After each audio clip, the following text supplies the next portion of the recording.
A long time healing happened.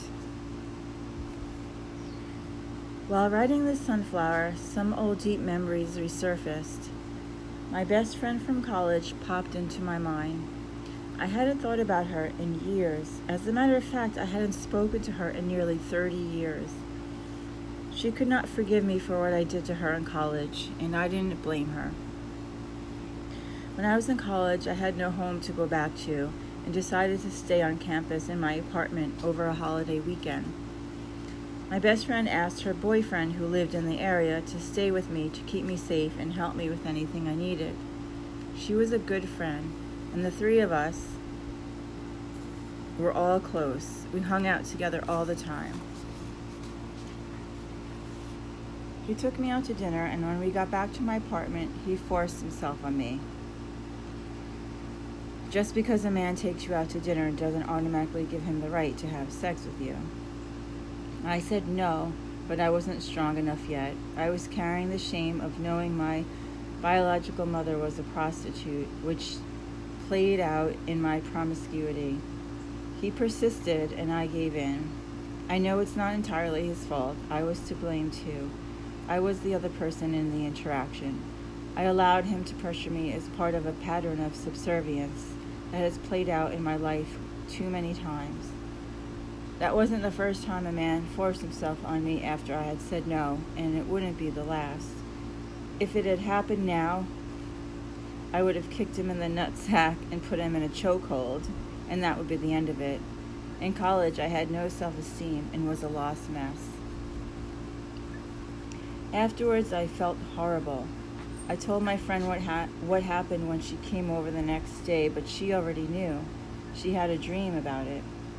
That ended our friendship, even though they stayed together, which really hurt me. I tried to get her back. I apologized numerous times in numerous ways, but she could not accept it. It broke my heart, but over time, with all the healing work I did, I was able to forgive myself. I healed multiple imbalanced energies at once: betrayal, subservience, dominating male energy, guilt, and shame.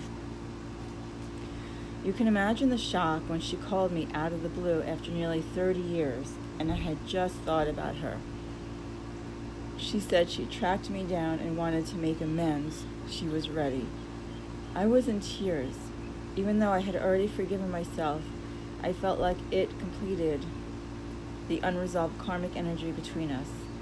This was another gift and miracle and perfect timing to add to my sunflower, because I know this is a common theme among women, and this happens often. This is something that we individually need to heal and collectively support each other. No means no, and that's that. We are here. This is a message from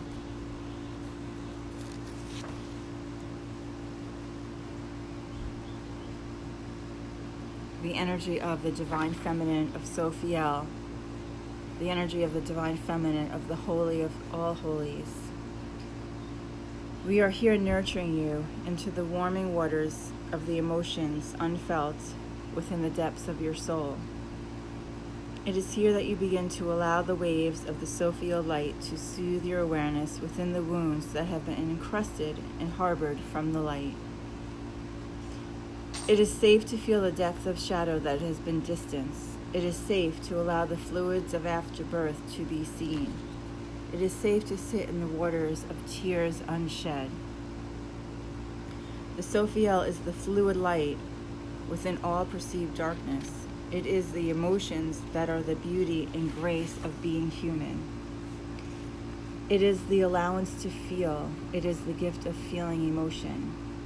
It is the space where one can bathe and incubate within the womb of the Divine Mother's embrace.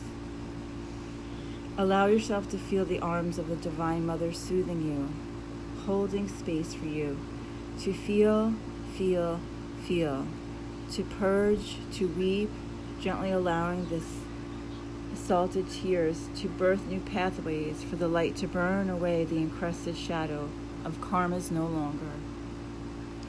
Bathe, dear sacred one, in the light of the holy Sophiel waters again and again and again.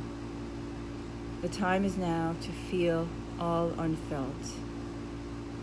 Blessed are you, holy light. Blessed are you.